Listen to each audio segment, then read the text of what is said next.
Welcome to the Anonymous Andrew podcast. Life and the choices we make. The choices other people make.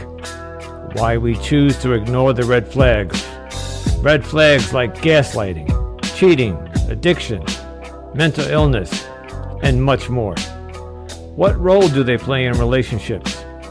Follow me each week as we discuss these topics with anonymous guests and experts to hopefully become better humans, resulting in better choices. And like I say, been there, still doing that. Now on to the show.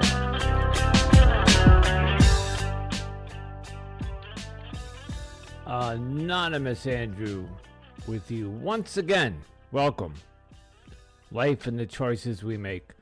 So today we have a guest. His name is Kevin Palmieri, and Kevin is the CFO of Next Level University, and he has a podcast that puts out an episode 7 days a week, and I find that to be I do 2 a week, maybe 3 at the most, and it's a lot of work, folks, but I'm sure he's got a team behind him.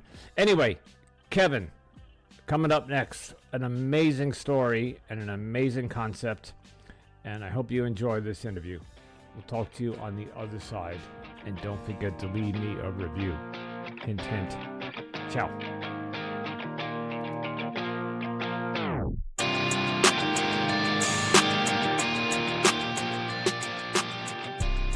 Hello, everybody. Anonymous Andrew back with you with another episode. And today I have a special guest, and I am really excited to talk to this gentleman. Joining us is Kevin Palmieri. Good morning, Kevin. Andrew, good morning. Thank you so much for having me. Happy Saturday while we record this. Excited to chat. Yes, it is a Saturday morning. Kevin, you're the founder and CFO of Next Level University. Can you explain to us what that is? Yeah, it is. It's somewhat complicated. So the easiest way to explain it is a global top 100 podcast. We just recorded our 1400th episode. We do an episode every single day, and our ultimate goal is to bring holistic self-improvement to the masses. That's why we do it once a day, because if we can claim that you can get a little bit better every day, the least that we can do is be in your pocket every day. So underneath that, we have a coaching business and a lot of other things, but I had success in my mid-20s. I was miserable. I ended up sitting on the edge of a bed contemplating suicide. After that, I said, I don't want to do what I'm doing anymore. And I ended up leaving all of that behind and going full-time into podcasting, even though at the time, the podcast that I had was not successful. I think I was like 15 episodes in, but much like you said behind the scenes, it was fulfilling to me. There was something about this podcast thing where I can talk into a microphone, express my feelings, get other people to express theirs, and hopefully have an impact that I just became addicted to. Well, you just told my story as Kevin and I were chatting before we recorded. Yes, that's where I found myself 9-10 months ago, post relationship that I was in. Although this time I did not, you mentioned contemplating suicide. I've had those thoughts many times over my life. So you started a podcast, and so that particular one is no longer on, or it is morphed into what we have. Yeah, it morphed. So what happened for me, Andrew, at 26, I made $100,000 at my job. And I assumed, much like I think most people do, all of the quote unquote external successes were going to fix the internal voids, the low self-worth, lack of belief, insecurity, fear, all of that stuff. What ended up happening was I realized that for most of my life, and especially that year, I was unconscious. I was living completely unconsciously. The opposite of unconscious is hyperconscious. That's when I started a podcast called the Hyperconscious Podcast. I fell in love with podcasting as I fell out of love with my job. I don't want to do this anymore. I don't want to grind my face off like I did. I made the money, but I know that doesn't fix the problems. There has to be something else. So that's what really happened was I was getting tugged in two directions at the same time. And eventually it got to the point where my mental health broke and I was having a lot of really negative thoughts. Wow. Well, again, you're telling my story because I have a job. It's okay. It supports my lifestyle. But like you just said, I found love in podcasting. I've always been a podcast listener, and I've always wanted one. And I didn't realize how easy it was just to jump on Amazon and order a microphone and a studio kit. And now I love it. And it's almost, like you said, an obsession where I would love to make this my job. Although at this point it's not possible. So tell us. So you started one that went 15 episodes in, but it wasn't taking you to where you wanted to go. So you sound like me a little bit. I inside I was empty. I have this job. I have this money. I have a life, but there's something missing. I'm still not where I'd like to be. How do we get there? How does Next Level University help us do that? Yeah, I mean, the thought process behind everything that we do is a lot of the problems that we think are external or internal, right? There's a million articles on how to make more money. There's a million articles on how to be more consistent. There's a million articles on how to lose weight, whatever it is. The reality for most of us is none of that is actually external. Most of it starts internal. So this is what I would say. When anybody wakes up in the morning or has a moment where they say, oh my goodness, I really want to change my life. Even that statement, I want to change my life. That's like saying, I want to completely renovate this building. It's too much of an ask that early. What I always suggest is we break things down to the smallest amount of progress possible. Because I think we overcomplicate things and we say, okay, you know what? This is it. I'm going to go to the gym every single day. I'm going to track every calorie. I'm going to get back on dating apps. I'm going to track my finances. I'm going to reach out to my old friends. I'm going to do all this stuff. That is not sustainable for most of us. The reason we are where we are today is most likely not because we did something drastic yesterday. It's probably because we didn't do positive things for a long period of time. It trickles. Everything is a trickle effect. It trickles and it trickles and it trickles, and eventually it cuts through the rock. So what I always advise to people is we have to break it down to the smallest viable belief. So maybe right now you don't believe you are capable of fully changing your life. Fine. It doesn't work that way anyway. There are things that make up your life. So what is one thing you could do? You start reading 5 pages a day. Awesome. You reach out to somebody that was in your past that you miss once a week. Awesome. You track your weight when you wake up in the morning. You track the amount of water you're drinking. I literally say start with one of those things. Simple. My thought around this is sustainability first, consistency second, improvement third. Even if we were to use podcasting as an analogy, we both love it. We're on a podcast. If I came to you, Andrew, and I said, oh, you want to be like me? All right, cool. Go do 7 episodes a week. That's what you have to do to get like me. No, that's not true. What you have to do is you have to do 1 episode a week. You have to start sustainably. You have to do that consistently until it becomes manageable. And then you have to focus on improvement. That is life. And I think we live in a society where you see a 1-minute clip on social media and it's like, this is how you change your life today. No, it doesn't work that way. No. I think what happens is the awareness that we have. So we get this new awareness and it kind of collapses time where you wake up and you say, oh my goodness, everything I'm doing is wrong. I need everything to be right. And it just doesn't work that way. We got to plant the first seed. So I am a huge advocate of setting micro goals because I believe the level of your goals is connected to the level of your belief in self. That is a firm belief I have just based on all the people I've worked with. So long answer short, we have to figure out what is the smallest viable belief you have and what is one behavior we can stack on that belief. It does not have to be big. It has to be sustainable. Okay, I'm going to throw, and that sounds great. And I've actually been doing that. When I started this podcast, I got a little too ambitious, and I ended up one week, I had 15 guests that I had to record and edit, and it turned my life upside down for the first couple of months because I was overwhelmed. And then I realized I have to manage that scheduling better, like you said. But let's go back a little bit step further, because you mentioned something that caught my attention.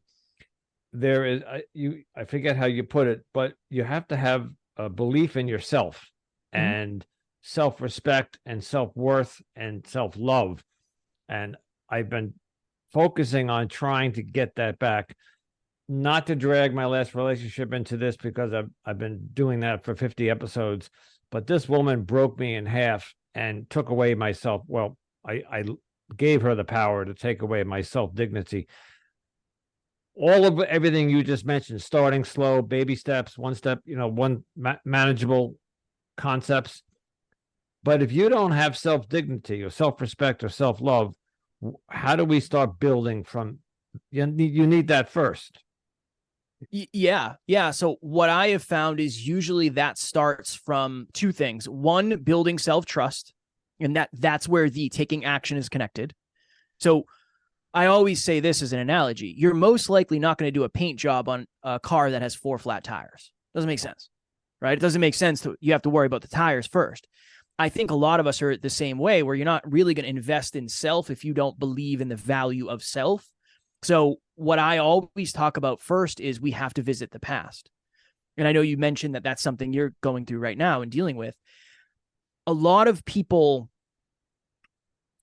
usually what I've seen is something happens in childhood for all of us. I mean, we all have childhoods and we do not have any control over what happens to us usually, but where we're planted, who we're planted with. Usually something will happen, and one of two things happens.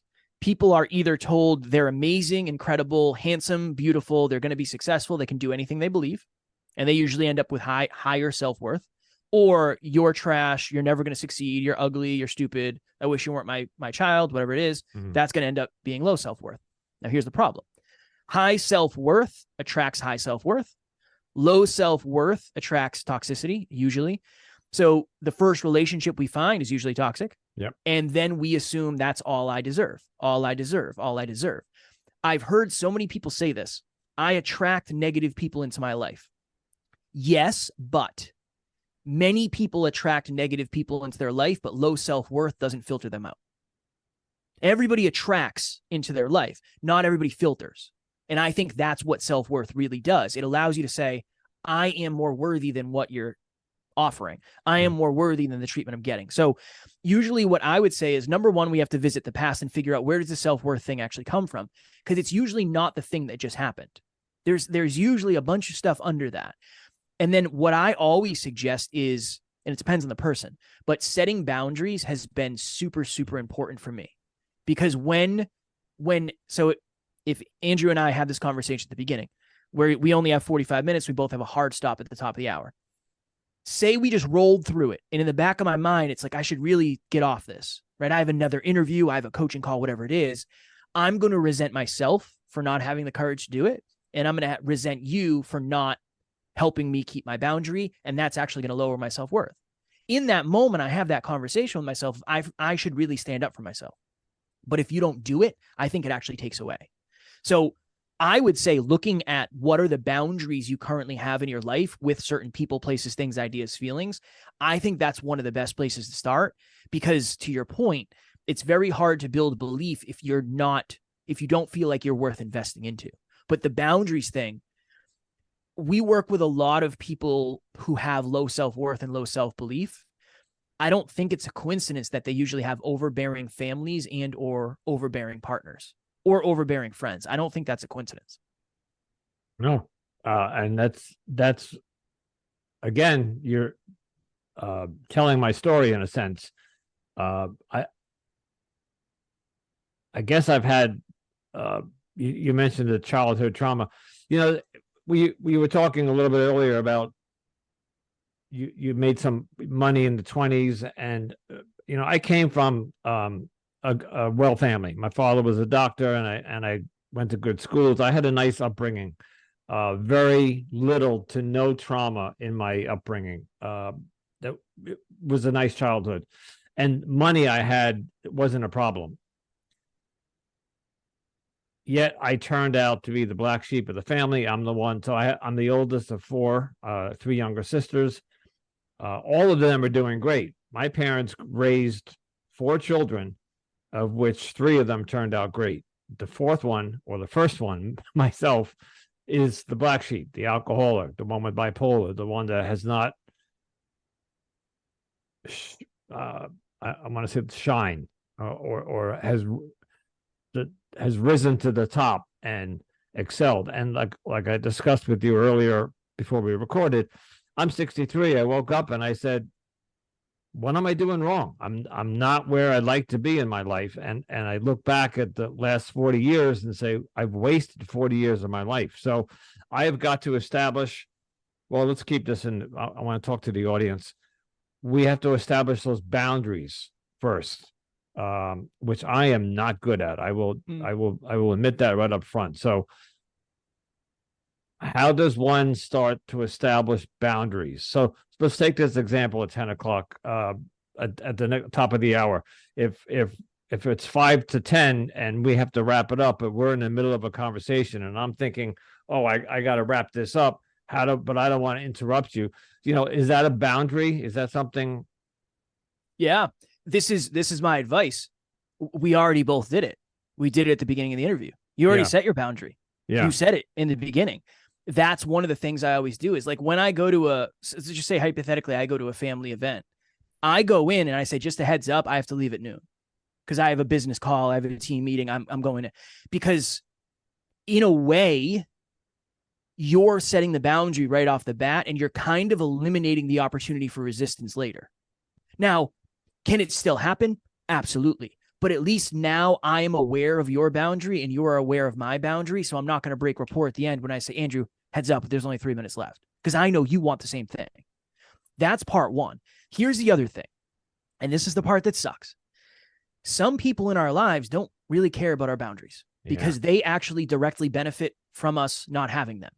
So one of the most important things I think early is figuring out, are the people in your life the best from your past or the best for your future? We have people in our lives who might not deserve to be in our lives. Maybe we used to party together. Maybe we used to go to the gym. Maybe we used to work together, whatever. It doesn't mean that you're what's best for me in my future.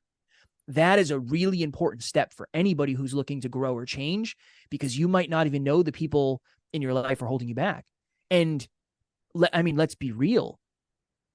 The only way relationships succeed, any relationships, intimate, business, friends, is if both people are willing to work on what's not working. And if you have negative people in your life, you might be swimming up creek without a paddle in rapids, and you might not be able to break through those boundaries. So I always say you have to start with someone safe. You have to start with something easy. That's always kind of my frame. I'm very blessed that I have a business partner who he's peer pressured me one time to stay at somebody's house and eat pizza, but he regrets it and he talks about it all the time. It's the one time he's done it.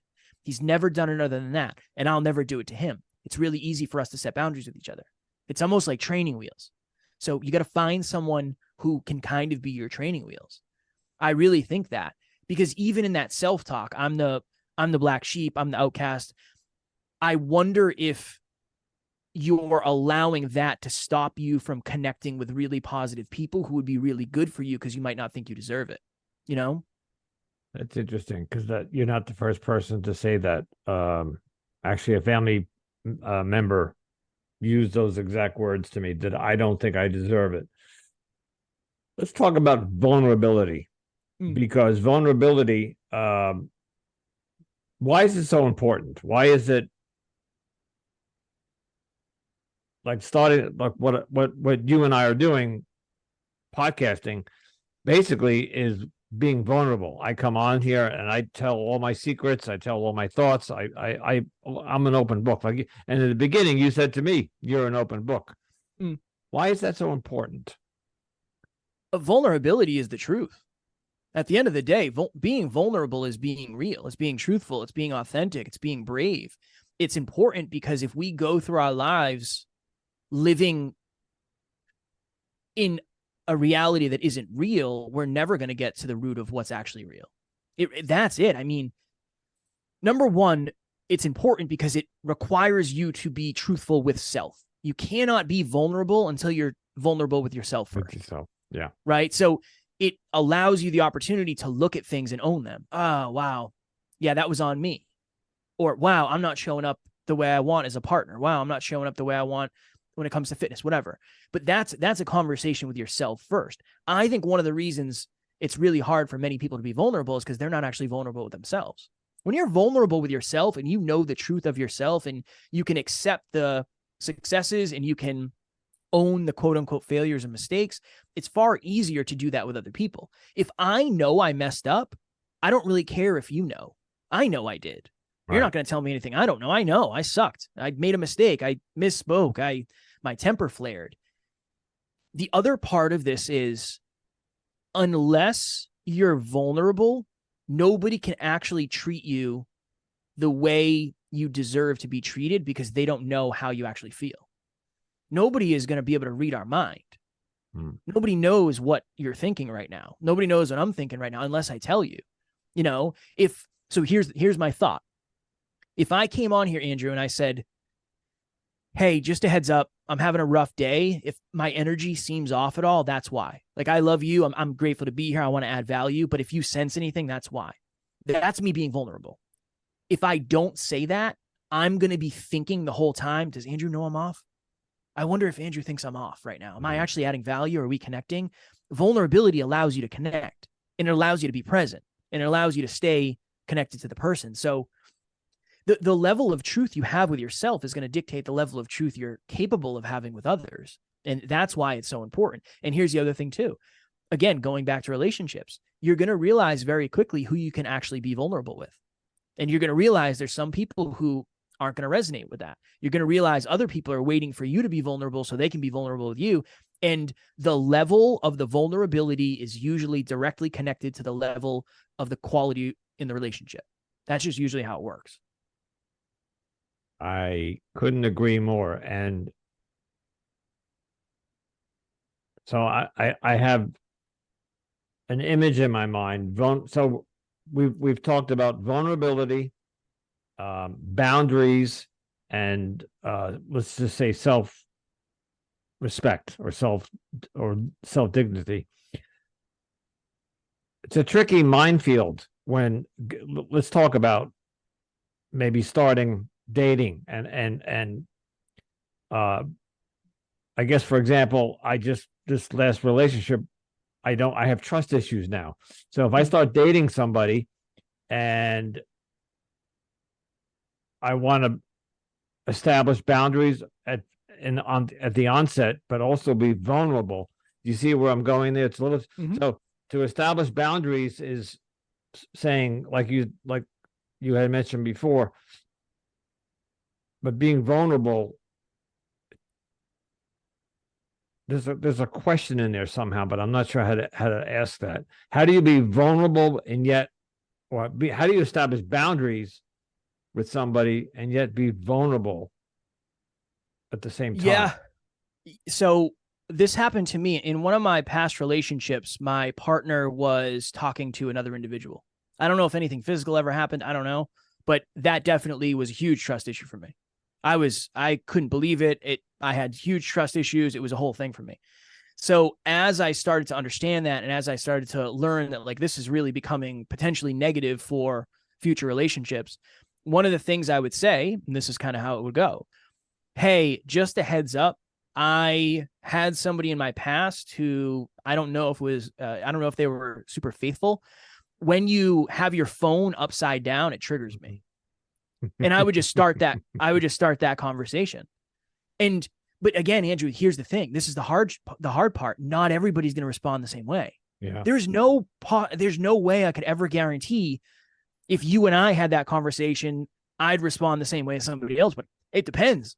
Some people might say, oh, you know what, that's weak, or what, you're broken. Some people might say that. Other people might say, yeah, that's happened to me too. I understand. Or, wow, I'm so grateful you're vulnerable, because I've never experienced that before in a relationship. It almost is kind of a roll of the dice, unfortunately. And that's the challenging part. I don't want to say that's the sad part. That's the challenging part, is everything we're talking about is not just you, it's you and somebody else. That's why relationships are so hard. Because 1, we have a relationship with ourselves. 2, we have a relationship with the other person. 3, we have a relationship with a relationship. So that's the best advice I can give. I would just say, hey, can I share something vulnerably? then I would share whatever the trigger or the trauma is that you're trying to create the boundary around, because at least they have an understanding. I don't know. A lot of people are told not to talk about their pasts. If you're trying to have a relationship with somebody who's a very conscious individual, you're probably going to want to talk about your past, because that's the reason everything is the way it is today. Our past defines, or maybe not, that's not the right word. Our past is a compilation of who we are today, which is what lands me in the spot where I'm at. My past is where I am today, and I'm not happy as to where I am today. And it's because of my drinking, my reckless patterns of seeking or choosing the wrong women. You know, it's funny you were talking about turning the phone upside down. I had that exact conversation with my ex a year into the relationship. She would always put the phone face down. Yep. And one day I picked up my phone and I handed it to her. And I said, the passcode is XYZ. And I just want you to know that if you ever need to, if we're out and I don't know, I fall and you need to get in touch with one of my emergency contacts, you need to get into my phone to call, because she didn't have those numbers. And so I was being vulnerable. I was saying, here's my phone, here's my passcode. And by the way, I have nothing to hide because I'm handing you my phone. I'm not talking to anybody. You had mentioned that you were in a relationship with somebody, might have been talking with somebody else. Mm-hmm. The answer that I got from her, and I said to her, are you willing to do the same thing? Give me your phone. Not that I'm going to go through it, but would you hand me your phone? And she said, no. And I said, why? And she said, well, there are things on there that you wouldn't understand, that it would be difficult to explain to you. You know, and that's a gaslighting answer. That's an answer that I'm not willing to. She wasn't willing to be vulnerable with her, I guess, her privacy. Just interesting you would mention that, because I had that exact same conversation with that person. So yeah, that's where we start, I guess, establishing boundaries. One of my issues I have with relationships is honesty and faithfulness, like you had mentioned. I was speaking to a new woman that I met on a dating app just a couple of nights ago, and one of the first things that I said to her is, I can smell a lie a mile away. I have very good intuition, and I do. And I said, I just will not tolerate dishonesty. And so I guess that's establishing a boundary right up front. Mm-hmm. Yeah. If now, go ahead. So this is what I've seen this happen too. I think of almost everything we do as kind of a pendulum. So if you find yourself waking up one day and saying, you know what, F it, I got to start setting boundaries. Sometimes we might overswing and we might set too much of a boundary, and that might turn that person off potentially, because it might be too much of a boundary too quick. Anytime you're working with a tool, and when I say tool, I just mean, knowledge, practice, awareness that you haven't used before, there is an opportunity to damage many things. This happens all the time when we'll bring somebody on our team, and our team is just the most positive space in the world.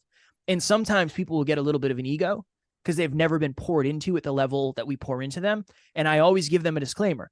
Just be very, very careful, because you're going to gain self-worth, self-belief, and a community very quickly. And if you don't know how to use it, you're going to paint over things you might not want to.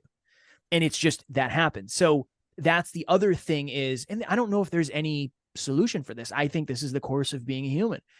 When we swing the pendulum one way and we get taken advantage of, oftentimes we go super cold on the other way. So we just have to be very, very, very conscious of that. Somebody I know personally, they got their heart broken, and they wouldn't admit they got their heart broken, but they went very toxic. They're posting a bunch of toxic stuff, like hyper masculine stuff that isn't probably healthy for where they are in life. But I understand. I have empathy for that, because they just swung the other way. So I always throw that disclaimer out there, because again, this is what we're trying to do. We're trying to balance out what we've done or what we've experienced or what we felt. And usually we think it's the polar opposite that we have to do. I think it's usually somewhere in the middle. We call it the drive to 5.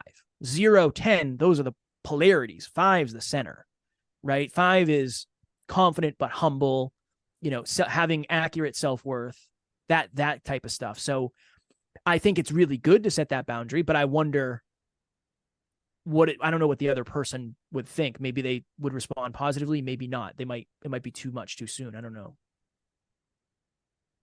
Interesting. Many thoughts are going through my head at this point. Okay, so tell us. I'm fascinated with all this. Because this is what I'm looking for. I need to establish self-worth. I need to learn how to establish boundaries, and learn how to balance my vulnerability. Because sometimes I think I'm a little too vulnerable, too quickly, too much. I think I got to learn how to. You talked about sharing your past. I might overshare my past. Sometimes there's things in my past that don't necessarily need to be told to somebody new. Let's say dating experience. Too early, too fast. Okay. Wow. Tell us a little bit about, so let's talk about you and Next Level University. Who is your target, I guess, population or customers or client base? If I came to you, what would I be asking for? Most of our clients, believe it or not, are female. So I'd say 75 to 80% of our audience is female. You never guess that as a tattooed bodybuilder who loves mixed martial arts and fighting. I think it's probably much to your point because we're vulnerable and we try to be very authentic and transparent. Usually it's this, a lot of what we're talking about today. It's usually many people come and say, I want insert external result here. I want to make more money. I want to have a better relationship. I want to have a better body. I want to blah, blah, better business, all that. It's usually the internal stuff that we're talking about. So we're talking a lot about self-worth. We're talking a lot about self-belief. We're talking a lot about consistency. We're talking a lot about habits, family, toxicity, self-esteem, self-trust. That really is, it's almost like we're trying to dig into the identity level of the person, because I can give you all the tactics and tricks in the world, but if it doesn't land at your identity, it doesn't really matter. No.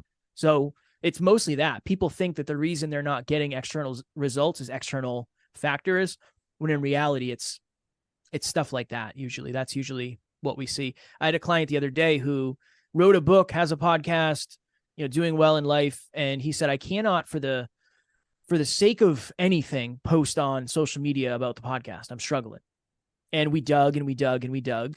And I said, how many copies of your book have you sold? And he said, I don't know. I don't promote it. It's like, okay, interesting. Mm-hmm. I said, you seem to struggle promoting the stuff that's the closest to your heart, right? He said, yeah. And we dug and we dug and we dug and we dug. And eventually I said, can I just ask a question? I have a feeling, intuition, right? I have this intuition. I said, were you raised in either a very judgmental family, environment, household, culture? And he said, all of those things. And I said, you were probably told to stay small and not talk about yourself. And he said, yep. And I said, if you spoke too loud or you were too braggadocious, you were considered cocky. And he said, yep. And I said, that's your problem. It's not social media. Social media is just that's an external thing. So that's just an example of, usually we think it's external stuff. More often than not, it's internal stuff that we haven't either found or worked on yet. Processed. Yeah. Interesting. That's the typical journey for us. Okay. So, you have, I guess Next Level University is a coaching practice or life-changing? That's the goal, right? The goal is, we have a bunch of free stuff, and because a lot of people, they can't afford a coach yet. Cool. The podcast is always free. We do an episode every single day. We have monthly events that we do that are totally free on Zoom. We have free courses on the website. We have all that stuff, Facebook group. And then we have one-on-one coaching, group coaching, live events, retreats.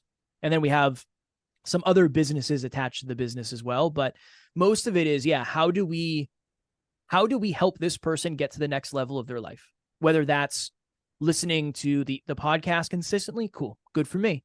I want you to land in the business where you should, and not everybody should give us money. Okay. I'm processing all of this. You're good. Fascinating. It's fascinating. What I tell this to many of my guests. Before I started this podcast, I had never even entertained or knew the concept of coaching, life coach. I've heard the term. I was brought up in, my dad was a doctor, and I was brought up in traditional Western medicine. And so if there was an issue mentally, you go to a therapist or a psychologist, or this coaching concept is relatively new, right? In the past 20 years. It never occurred to me in my last, let's say, 10 years since I've been sober. My go-to is either a 12-step meeting or a therapist, but never once did I think maybe I need a coach for my life. And I'm now learning this in these past, since I started the podcast, all about coaching. So, all right, so let's wrap this up. Where can we find you? You and your partner and your business? Yeah, just I always say just search Next Level University. The podcast will come up. We're on all the podcast platforms. We're on YouTube. And then all the information you need is in the show notes of every single one of our episodes. That way, at least you're getting value. It's completely free. I don't want your money unless you listen and you resonate. You know, that's always been kind of my thing, is listen to the podcast. That's the best place. I do my own emails. If you have any questions, comments, concerns, you can just shoot me an email, kevin@nextleveluniverse.com. And I'd love to chat. I will put all of this in the show notes. Thank you, my friend. And I will be one of the ones emailing you. Please. I look forward to it. Yeah. No, this is fascinating. It's the more I hear about it, and there's obviously there's different types of coaches out there. You have life coach, romantic coach, financial coach, business coach.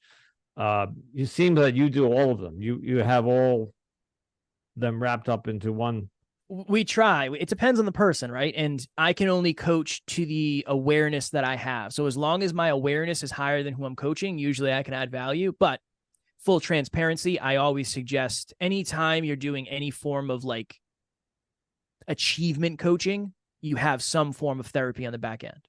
Because I'm not a therapist, I'm not a counselor, I don't have any of those degrees. So I think it's important to have that just for the sake of safety and to make sure you're supported in the way you need to be. All right. I think that's a good place to wrap it up. Kevin, thank you so much for joining us today. Kevin Palmieri, the CFO and founder of Next Level University. It has been an absolute pleasure chatting with you today. Thank you for coming, and I will put all your information in the show notes. And thank you. Let's listen to Kevin's podcast daily. I know that I'll be listening to it on my way to work. I appreciate you, Andrew. My hour commute. So, thank you. All right, Kevin. Have a great day, and thank you for You too.